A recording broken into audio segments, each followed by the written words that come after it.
In The Alchemist, Santiago, the main character, walks in on the Englishman who has finally gotten down to the task of trying to turn lead into gold in line with his dream of becoming an alchemist. And he admits to Santiago that the only reason that he didn't start doing this 10 years ago was because of his fear of failure. But he's happy that instead of waiting another 10 years, he actually got the courage to get started now. It just so happens that fear of failure is one of the number one causes of inner resistance on your entrepreneurship hero's journey.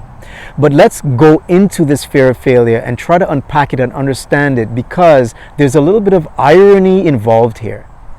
You see, the irony is that what is keeping us back from getting started is the fear of failure.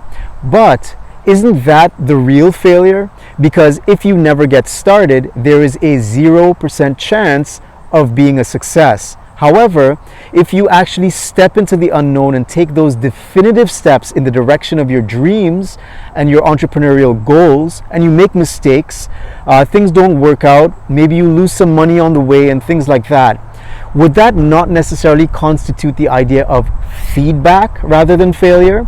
You see, every time you make a mistake, as it were, you're always learning what it takes to refine your actions over time as you become more adept at following the path of your life purpose.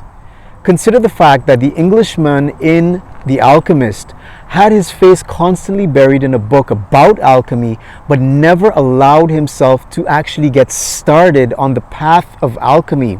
So what was really going on for him was that his ego, that aspect of the self that is only interested in his survival, was allowing him to keep spinning his wheels and fooling himself into thinking that he's actually doing something productive. You might be finding yourself in a similar situation where you're constantly doing research and looking into all of the ins and outs of the thing it is that you want to get started with, but not allowing yourself to take the courageous step of actually getting started to begin with.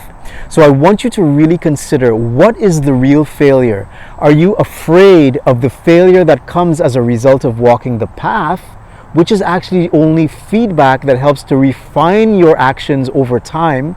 Or is the real failure never getting started in the first place?